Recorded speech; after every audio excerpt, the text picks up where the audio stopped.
नमस्कार, स्वागत आप सभी का। आपके साथ मैं हूं पुनीत। और सवाल ये कि गुजरात के बाद क्या अब मध्य प्रदेश में भी चुनाव से ऐन पहले कांग्रेस में बड़ी टूट का खतरा पैदा हो गया है। कमलनाथ की कांग्रेसियों को पहुंचने जा रही चिट्ठी का मजमून क्या है और मकसद क्या है? क्या चुनाव के पहले आने वाले तूफान की वक्त रहते संभाल की कोशिश है ये? मध्य प्रदेश कांग्रेस में तैयार की गई 245 पूर्व विधायकों की सूची का सबब आखिर है क्या? क्यों पार्टी की तरफ से पुराने नेताओं के घर बजाई जा रही है घंटियां? क्या इसे चुनाव में पुराने नेताओं को सक्रिय करने के कवायद कहा जाए या फिर पार्टी का लीकेज समय रहते सुधारने की यह कसरत है? चुनाव पूर्व का रखरखाव क्या असर दिखा पाएगा? सवाल कई है।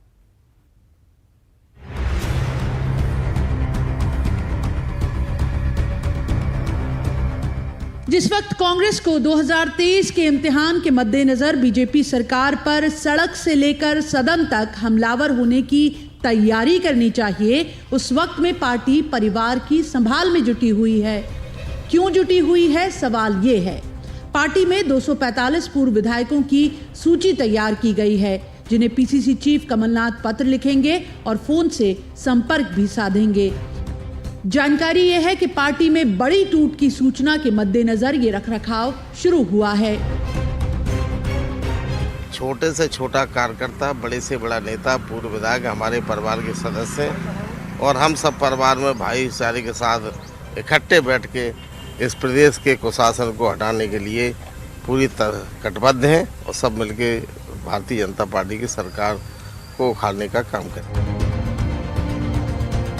चुनाव से पहले कांग्रेस में शुरू हुई इस मान मनौती पर बीजेपी चुटकी ले रही है कि अगर पुराने नेताओं की वक्त रहते संभाल कर ली गई होती तो सिंधिया समेत कांग्रेस विधायकों को पार्टी छोड़ने मजबूर न होना पड़ता। जब आप मध्य प्रदेश के दुर्घटनावश मुख्यमंत्री बन गए थे, जब चुनाव हो रहे थे, तो आपने कहा था कि हम ज्योतिरादित्य सिंधिया को मुख्यमंत्री बनाएंगे। दुर्घटनावश आप बन गए। उस समय आपको कांग्रेस के विधायकों की याद नहीं आएगी? जब कांग्रेस के विधायक जाते थे आपके पास कि साहब कुछ सड़क बनना है, नाली बनना है, हमारे यहाँ की समस्या का निराकरण करो, तो वो कहते चलो चलो चलो, भागो भागो, बजट नहीं है, बजट नहीं है। आज क्यों याद आ रही है? कुल मिला के कमलनाथ जी बुजुर्ग हो चुके हैं, वयोवृद्ध नेता हो चुके हैं, उनको राजनीति से संन्यास लेना चाहिए, आत्मचिंतन करना चाहिए।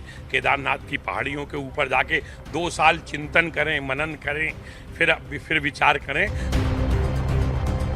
गुजरात और पंजाब में पार्टी को लगे झटके का असर तो है ही, पर खबर ये भी है कि पिछले दिनों कांग्रेस विधायक दल की बैठक में भी पार्टी को ये फीडबैक मिला था कि पार्टी के पुराने दिग्गज चुनाव के समय कमजोर कड़ी साबित हो सकते हैं। तो क्या कमजोर होते तारों को जोड़ पाएगी कमलनाथ की चिट्ठी? भोपाल में अनुराग श्रीवास्तव के साथ bureau report, news 18 Madhya Pradesh Chhattisgarh.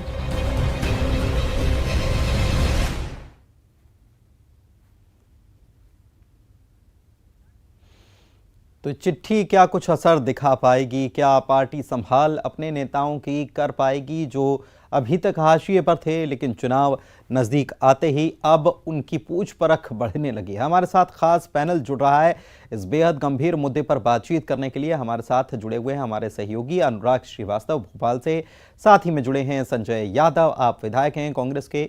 Sanjay ji, आपका बहुत स्वागत है। और साथ ही हमारे साथ दिनेश गुप्ता, वरिष्ठ पत्रकार हैं। दिनेश जी, आपका भी बहुत बहुत स्वागत है। सबसे पहले अनुराग, मैं आप ही के पास आता हूं। आखिर ये संभाल की जो तैयारी है, कितने नेताओं की लिस्ट बनाई गई है, कौन कौन हैं, और ये संभाल के पीछे की कवायद क्या है, क्यों ये कर रही है पार्टी?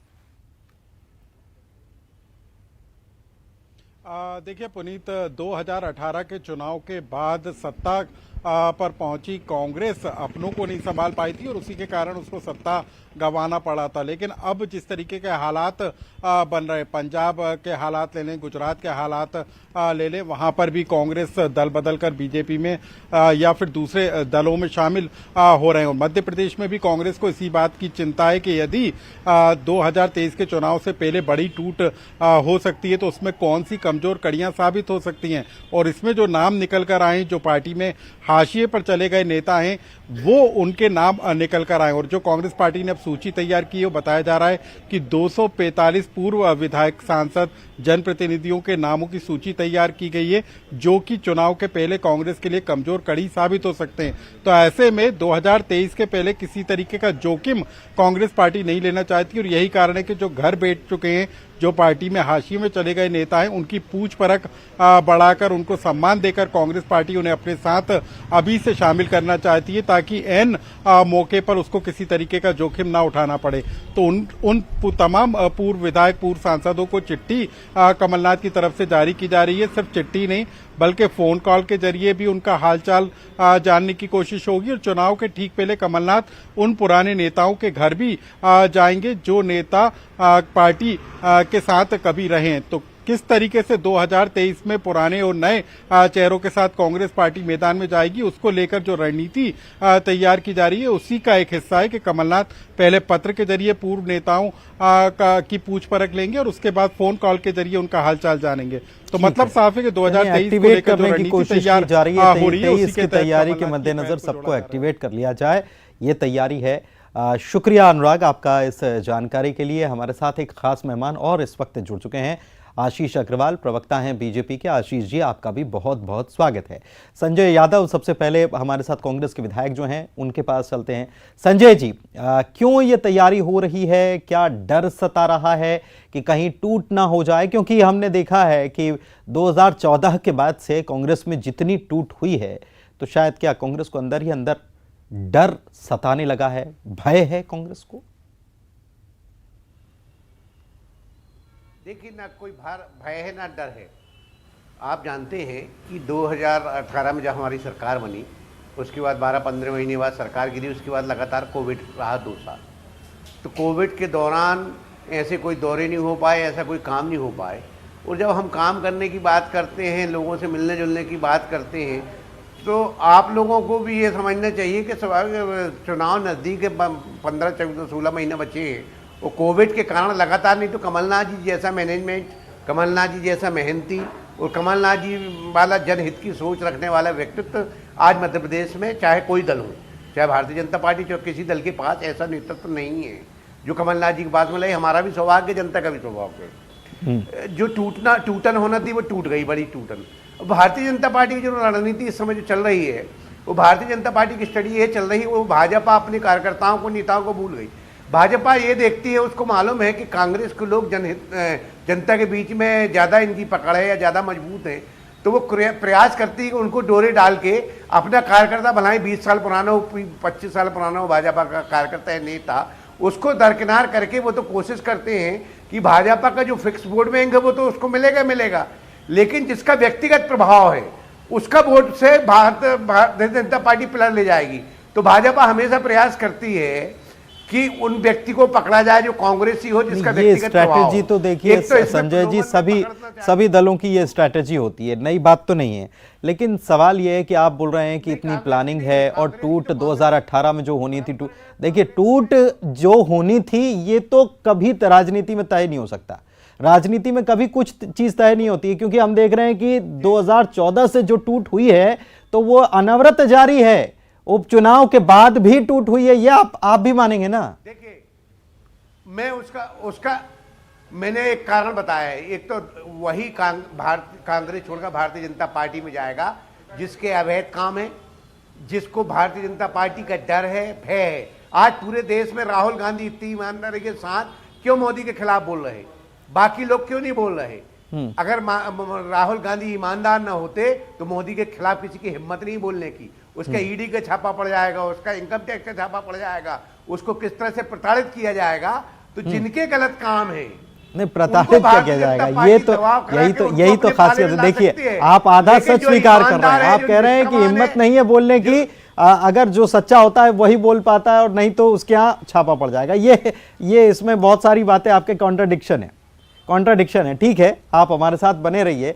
आशीष जी भी हमारे साथ लगातार बने हुए हैं। आशीष जी, आप लोग डोरे डालते हैं और इसीलिए अभी से संभाल करने में पार्टी जुटी हुई है, ये तो संजय जी ने भी मान लिया है। उन्होंने ये भी कहा है कि ऐसे लोग जिनका खुद का व्यक्तिगत प्रभाव होता है, ऐसे लोगों को आप अपने पक्ष में करना चाहते हैं।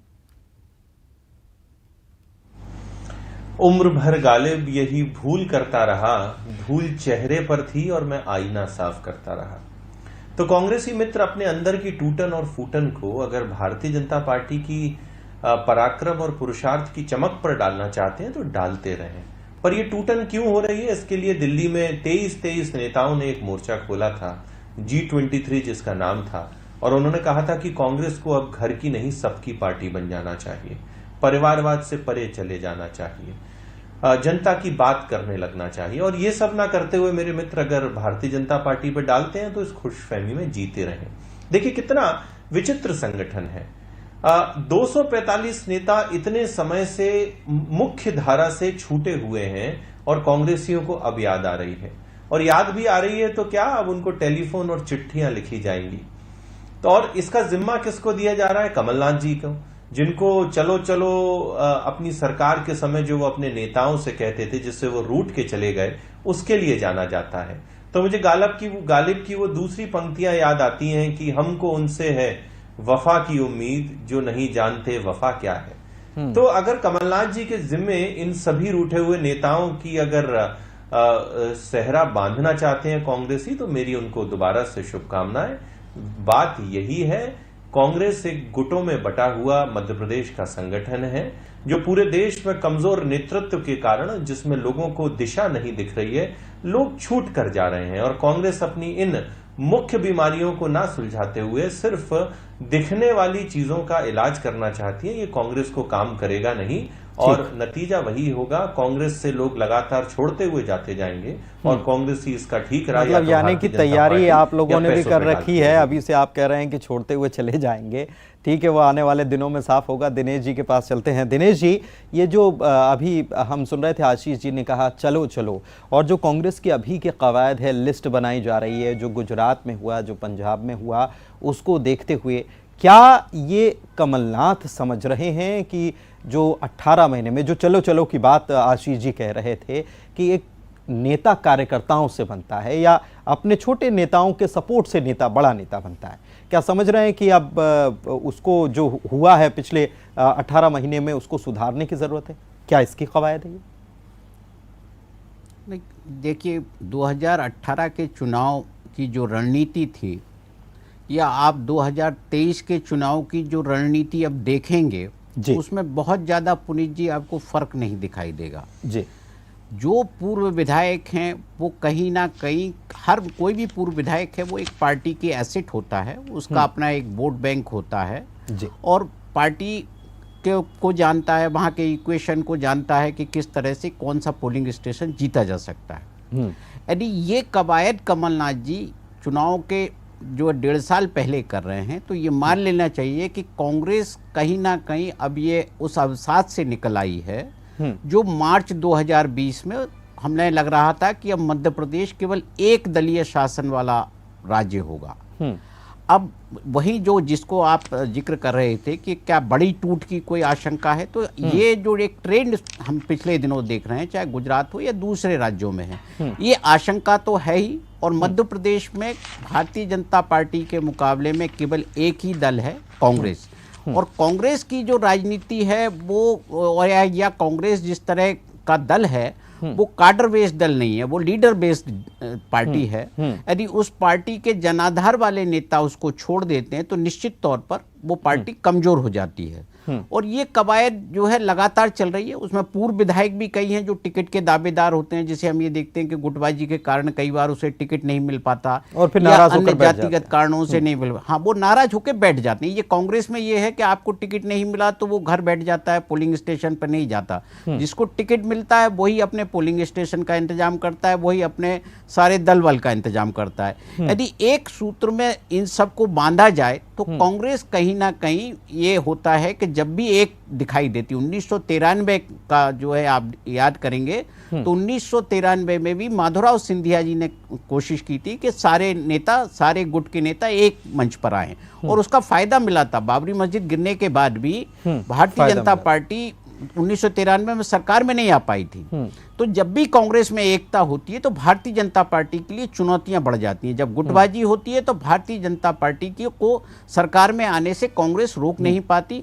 और कमलनाथ जी ये जो कवायद कर रहे हैं, मुझे लगता है ये गुटबाजी रोकने की कवायद की तरफ गुटबाजी रोकने की कवायद है। संजय यादव साहब भी हमारे साथ लगातार बने हुए हैं।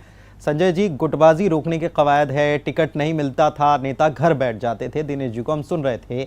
ऐसे नेता, अब क्या इस बात का गारंटी है कि ऐसे नेता अब नहीं बैठेंगे, जब पार्टी कह रही है कि हम 6 महीने पहले ही कई सीटों पर अपने प्रत्याशियों का नाम घोषित कर देंगे? बिल्कुल निश्चित रूप से कमलनाथ जी एक लाइन है, जो सीटें हम अगर 4-5 बारों से हार रहे हैं वो 6 महीने पहले टिकट डिक्लेयर करेंगे ही। और वैसे भी कमलनाथ जी का जो स्वभाव है और जो स्टडी है, कमलनाथ जी के नेतृत्व में सारे नेता एकजुट है। मध्य प्रदेश में कोई संख्या या स्वभाव नहीं है। अब गुटबाजी की जहां तक बात रही, जब तक सिंधिया जी कांग्रेस में रहे तब तक कांग्रेस गुटों में बटी थी। इसमें मैं स्वीकार करने में मुझे कोई परेशानी नहीं है। वो तो अलग हो गए तब आप स्वीकार कर रहे हैं, जब साथ में थे तब कभी स्वीकार नहीं किया। सबसे बड़ी बात ये, और केवल ये सिंधिया गुट ही अलग था ऐसी बात तो नहीं है। ये तो आप भी समझ रहे हैं, आप भी समझ रहे हैं कि गाय बगाए, चाहे वो यादव जी ही हो या फिर दिग्विजय सिंह हो, वो सारी चीजें जनता के सामने आती हैं, ऐसा नहीं है। देखिए, कांग्रेस में एक चीज है कि जो भी अपनी बात बोलना चाहता है वो खोल के बोल देता है। भारतीय जनता पार्टी में अंदर घुटते रहते हैं। हम में और इनमें ये फर्क है। और जो दिनेश गुप्ता जी बात बोल रहे थे कि कांग्रेस में व्यक्ति नेता होता है, अब वो स्थिति भारतीय जनता पार्टी की हो गई। आप भारतीय जनता पार्टी में ऐसे नेता हैं जो आज भाजपा का ही संगठन एक नाम रह गया है। ये मैं मानता रहा, भारतीय जनता पार्टी के एक जमाने में मजबूत संगठन में उसके लोग काम करते थे। लेकिन बहुत दिन में सत्ता रहने के बाद वो संस्कृति जो कांग्रेस में पहले थी, वो संस्कृति भाजपा में आ गई और कांग्रेस में कट्टरता आ गई कांग्रेस के प्रति। क्योंकि लोग भारतीय जनता पार्टी के शासन का दुष्परिणाम जनता के साथ साथ, हाँ, तो वो आप जो कह रहे हैं ना संजय जी, इसमें कहीं ना कहीं नहीं, ये जो आप बात कह रहे हैं ना, इसमें कहीं ना कहीं सत्यता भी है कि अब तो दो पहलू हो गए हैं राजनीति में भी। कोई इस तरफ है या इस तरफ है, बीच वाली स्ट्रीम लाइन तो रही नहीं। फिर भी आशीष जी से शॉर्ट में 30 सेकंड में आशीष जी क्या कहेंगे संजय जी की बात का जवाब? मुझे संजय जी भले व्यक्ति हैं, बड़ा आदर करता हूं। तो उन्होंने स्वीकार लिया कि एक तो कांग्रेस की संस्कृति टूटन और फूटन की रही है, और कांग्रेस में टूटन पहले तो व्याप्त थी, अब अभी वो नहीं स्वीकारेंगे, उनकी राजनीतिक मजबूरी है। भारतीय जनता पार्टी विचारधारा का समुद्र है जिसमें तमाम छोटी मोटी नदियां मिलती हैं, पर उनका अस्तित्व तब तक रहता है जब तक वो नदियां होती हैं। समुद्र में मिलके वे स्वयं अपने अस्तित्व को छोड़ के समुद्र के अस्तित्व में समा जाती हैं। मेरे कांग्रेसी मित्र इस बात को स्वीकारें कि जब भारतीय जनता पार्टी या जनता दल नहीं था, कांग्रेस तो तब भी टूटती थी। 1967 से जो मोरारजी देसाई, चौधरी चरण सिंह, शरद पवार, ममता बनर्जी, हेमंत बिश्व शर्मा और अभी सुनील जाखड़ तक ये जो लंबी फेहरिस्त है, वो कांग्रेस की टूटन और कमजोरी के कारण है। जब कांग्रेस से केंद्र की सत्ता छिटकती है, नेतृत्व कमजोर होता है, कांग्रेस टूटती है। ठीक है दिनेश जी, आपके पास में आता हूं और एक्सपर्ट कमेंट के तौर पर क्या कहेंगे? जो बात संजय जी कह रहे थे कि फायदा मिलेगा कांग्रेस को, एक प्रकार से उनका यही कहना था कि बीजेपी से जो नाराज है वो सीधे कांग्रेस से सट जा रहा है, चिपक जा रहा है। क्या ये ऐसा है और क्या फायदा मिलेगा इससे? शॉर्ट में सर। देखिए, यदि आप लोगों को जोड़ते हैं, जो समस्या यही थी ना, कमलनाथ जी जब से अध्यक्ष बने हैं कि लोगों के साथ उनका कनेक्ट नहीं था, तो आपको फायदा होगा, लेकिन फायदा आप उठा पाते हैं कि नहीं उठा पाते। बड़ी समस्या तो ये है कि जो लीडरशिप का प्रॉब्लम है पार्टी में, एक ऐसा फेस चाहिए जो पूरे प्रदेश को जानता हो, पूरा प्रदेश उसको जानता हो, उससे कनेक्ट करता हो। तो वो जो चीजें हैं वो कांग्रेस में कहीं ना कहीं ये समस्या। टूटन का कारण क्या है? टूटन का कारण तो कहीं ना कहीं लीडरशिप है ना, कि उनकी जो बात है जिस तरह से सुनी नहीं जा रही उच्च स्तर पर, वो जाते हैं नेतृत्व के पास, नेतृत्व में नहीं सुनी जाती। ठीक है, समझ गया सर। बहुत शुक्रिया, समय की कमी थी वरना चर्चा को आगे बढ़ाते। बहुत शुक्रिया आप तीनों मेहमानों का हमारे साथ चर्चा में शामिल होने के लिए। तो पार्टी लीकेज को सुधारने के लिए कौन से उपाय कर रहे हैं और प्रयास चल रहे हैं, वो नजर भी आ रहा है, फैसले भी लिए जा रहे हैं। अब इनका असर क्या होगा ये वक्त बताएगा जब चुनाव सामने होंगे। और इसी के साथ इस खास प्रस्तुति में इतना ही। नमस्कार।